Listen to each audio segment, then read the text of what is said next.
Welcome on board Europe's most unpunctual train route. Travelling from the Swedish capital Stockholm to the German capital Berlin, I'll be spending almost 16 hours in a Deluxe ensuite sleeper. At least in theory. I'll be showing you what makes this journey so great, yet such a nightmare, as we face delay after delay, whilst also showing the future of this troubled overnight service. Now join me as the journey continues.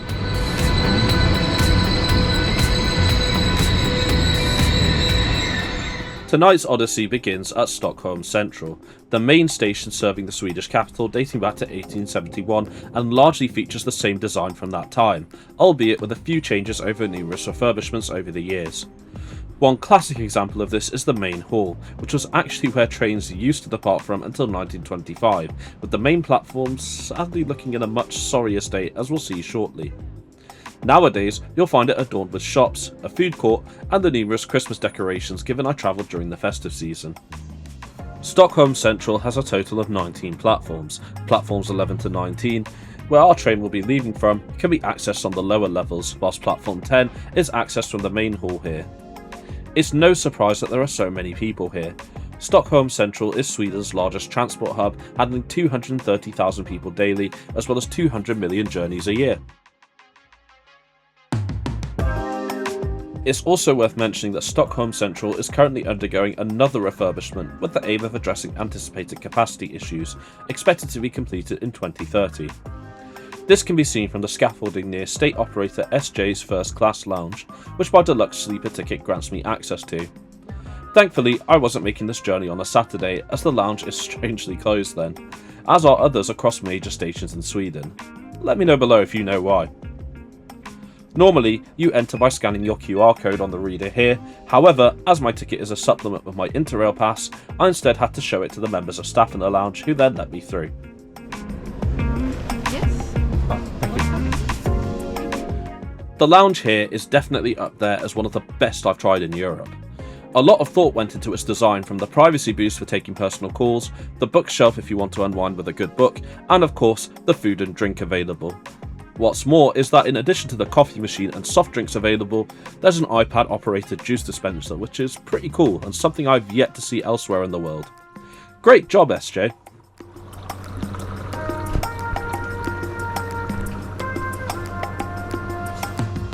It's now around half an hour before departure, which means it's time to head over to our train, which is leaving from platform 11 as the 1734 EN345 service to Berlin Hauptbahnhof.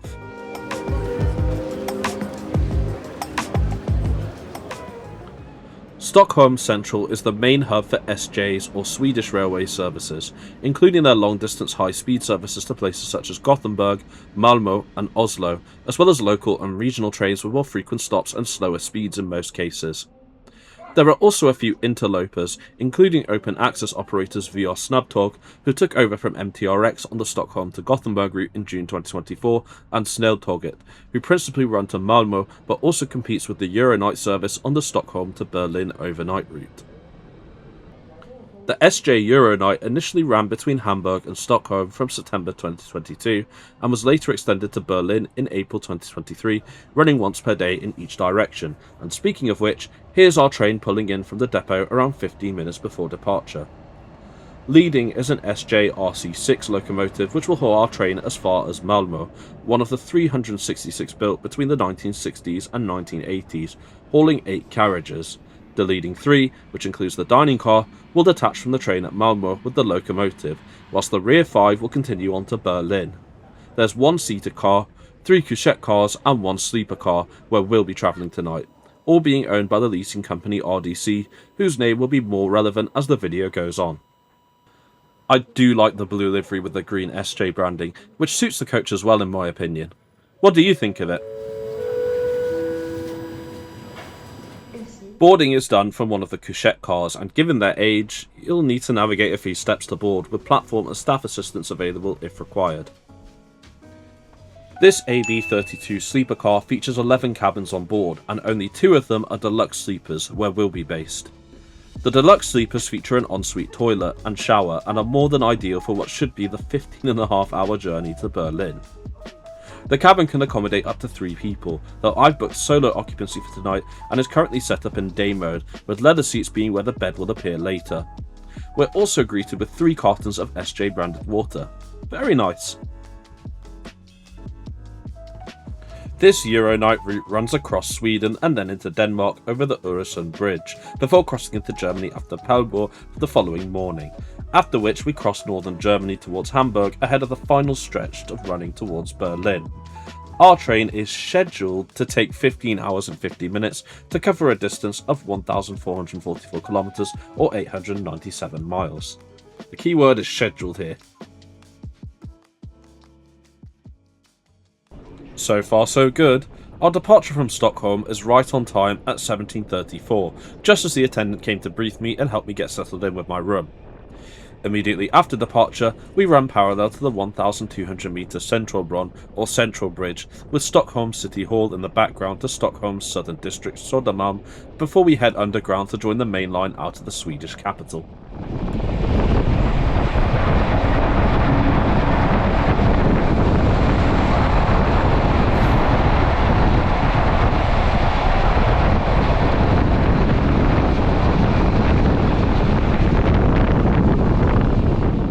Stockholm is spread across 14 different islands and is linked by 57 bridges, the longest of which being the 1995 built Ingolstadt run we're crossing now, which at 2,140 metres is the longest railway bridge in Scandinavia to solely carry rail traffic. This takes our train over the Södertälje Canal and the E4 motorway to then reach Södertälje Syd, which, as with all of our stops in Sweden, are pick-up only southbound if you're travelling beyond Malmö.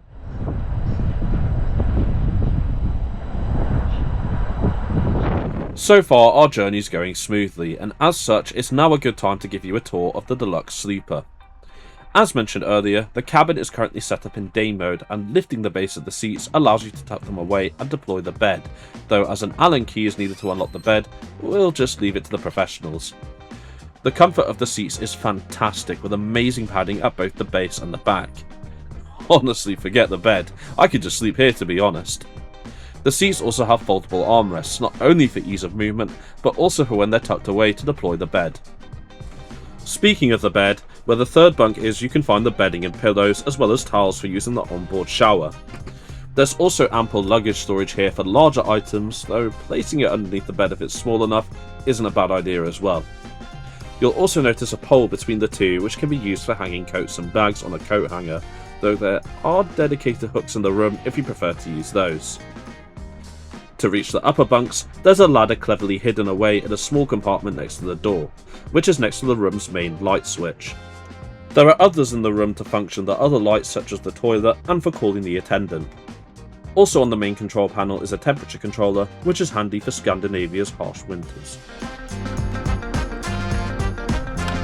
The bedside light controls also have a standard 230V power socket, this being the only one in the room besides the shaver socket in the bathroom, and if privacy is a concern, no need to worry.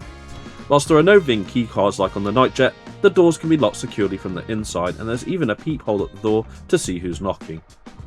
Inside the storage net here are safety cards for the carriage and room, including guides and menus from both SJ and RDC, but I'll have more to say on that in the morning. As for the ensuite bathroom, well, it's fairly basic, but it does the job and is well equipped, including shampoo, toilet paper and hand soap, though can't say it gets any points for cleanliness though, sadly.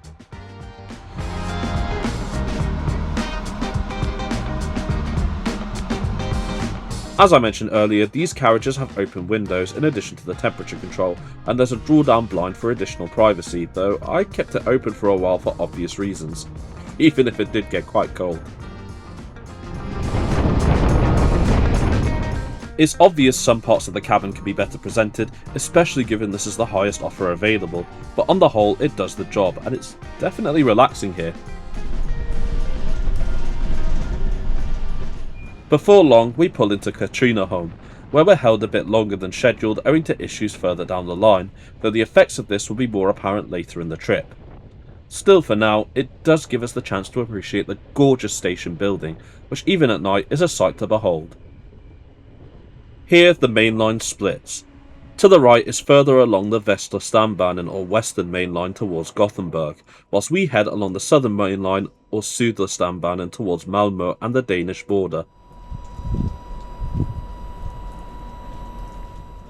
Let's now do a walkthrough, and we'll start with the couchette car. The couchette berths here can accommodate between 4 and 6 people and are pretty basic, but again, it gets the job done at the end of the day. In the couchette carriages are washrooms, as unlike the sleeper cabins, these are not present within the berths. While small, it was clean and functional. There's also a wheelchair accessible toilet, however this one was annoyingly out of order on this trip. This is right next to the accessible room, which I was only able to get a shot of in the morning, as you can see, given it was occupied the whole night. And here's the seated accommodation, which is mostly compartment seating for 6 people. However, there are also some open plan areas for additional capacity. No proper look at this given they were all full, but honestly not the best way to spend an almost 16-hour journey, unless you're desperate of course. We're now in the Malmö portion of the train, consisting of standard SJ intercity carriages laid out in a 2x2 configuration, with both grey and blue maquette seating depending on the carriage. There's also an additional wheelchair space and accessible toilet here if needed. The reason this portion isn't locked from the Berlin part of the train is to allow access to the onboard bistro, which serves a mixture of hot and cold food and snacks. None for me today, I'm afraid, as I already had dinner in Stockholm before boarding, but will of course be having the onboard breakfast first thing in the morning. At the frontmost carriage, we can see our RC6 locomotive powering on towards Malmö at its top design speed of 140 km per hour. However, this only happened for a brief moment, as not long after this, we reached our first major delay on this trip.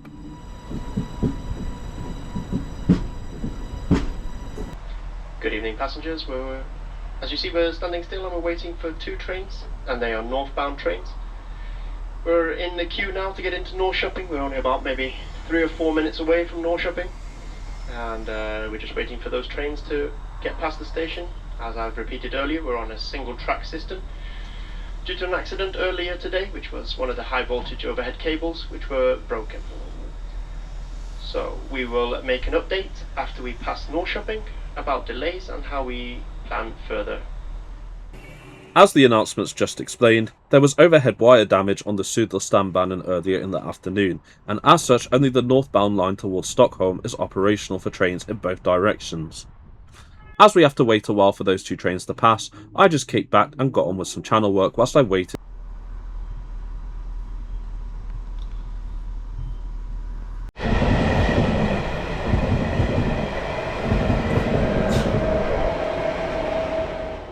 The last train, an X2000, has now cleared the line, meaning we're on our way into Norrköping, our next calling point, where we picked up a near 2-hour delay as a result. Knowing that night trains can often make up these delays by the morning, I decided it was time to get ready for bed. I called the attendant to help deploy it, which proved a bit challenging at first, but we got there in the end.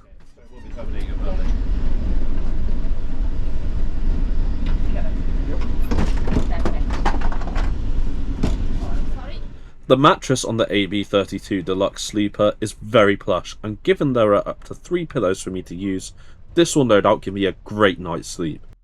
There's also a small stand below where the second bunk would be for placing a drink or a phone.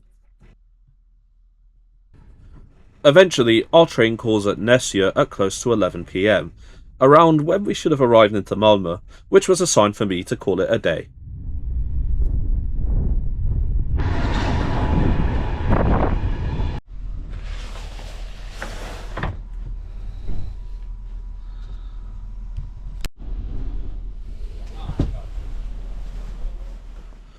Good night everyone, here's hoping we wake up in, or at least close to Germany.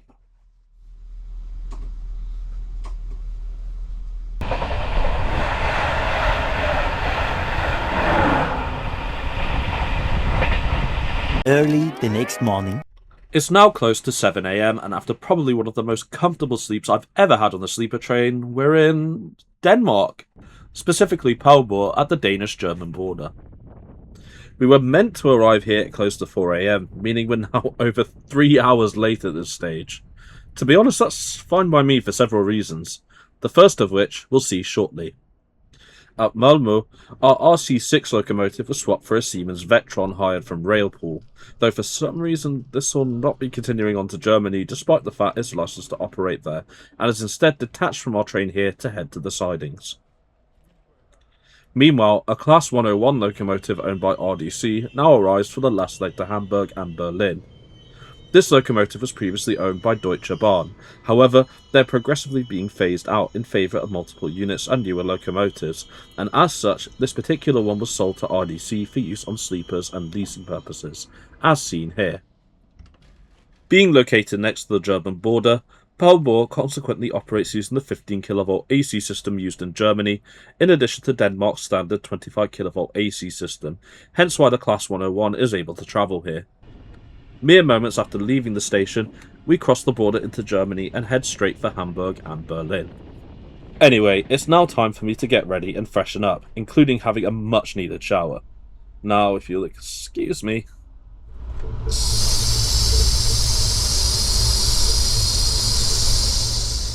If you remember earlier, I mentioned that there were several reasons as to why I was happy about the delay. Well, here's the second reason. We're now running underneath the Rendsburg High Bridge, which we shortly join after running along the 360-degree Rendsburg loop to cross over the Kiel Canal. Built between 1911 and 1913, the total length of the bridge is 2,486 metres, and it really is something crossing it with the open windows. No doubt I probably would have slept through it had we run on time. As daybreak draws closer, and with our arrival in Hamburg approaching, I went to the attendants and got my breakfast box, which to be honest is a rather simple affair. Again, it does the job, but for the highest available offer I probably would have expected something more.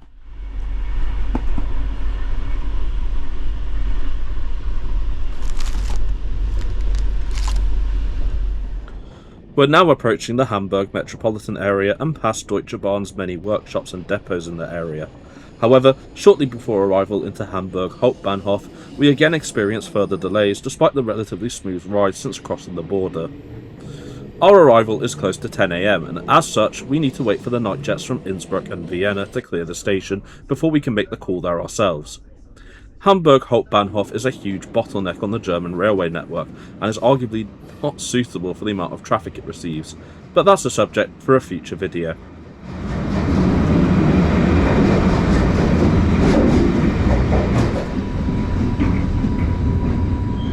For now, we arrive into Hamburg Hauptbahnhof with a 3.5 hour delay. Here, most people get off, not only as it's a popular stop on this Euronight route, but also as many would have likely missed their onward connections given the delay. Not particularly great.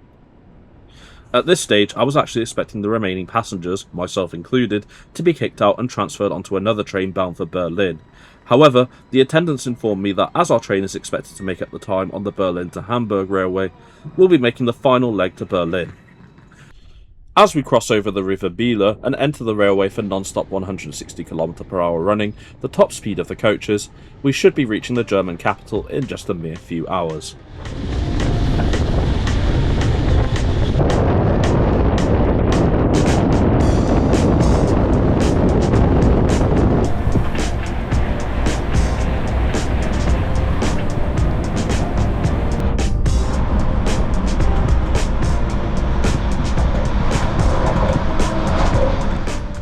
To summarise, I do think this is a useful link between Scandinavia and Germany, and in this instance most of the delays weren't exactly SJ's fault given the overhead wire damage in Sweden. However, this journey really does highlight the complexity of international night train services in Europe and the issues that arise with infrastructure constraints, notably in Germany where there are a number of bottlenecks such as Hamburg Hauptbahnhof. As for the future of this overnight service, the Swedish government announced last year that funding would cease on July 31st, 2026, and SJ would stop running the daily service from August 31st. However, RDC, who owns the carriages and the Class 101 locomotive, will step in to continue running the Euronight from Berlin to Stockholm at their own expense from September 1st. However, this will be reduced to 3 trains daily from Hamburg, with only 2 extending to and from Berlin. Whilst it is a shame the frequency is being reduced, the connection remains, and Snälltåget also will continue to provide their competing overnight service, so Scandinavia is at least not more isolated from the rest of Europe. As mentioned earlier, I travelled on my first class Interrail pass, and as such I paid the reservation cost of 1,496 Swedish krona for solo occupancy of the Deluxe sleeper through the SJ app, as opposed to the full price of 4,880 Swedish krona. Because the delay in the end was around 2.5 hours, I recovered 50% of the ticket cost, and whilst this was a nice result, I definitely think the carriage condition and service reliability needs to be better for the price that this Euronight service commands. Hopefully this improves under RDC, but I'm not hopeful. We're now pulling into Berlin Hauptbahnhof at 11:39 after a near 18-hour long odyssey on board, the end of the line for the SJ Euronight.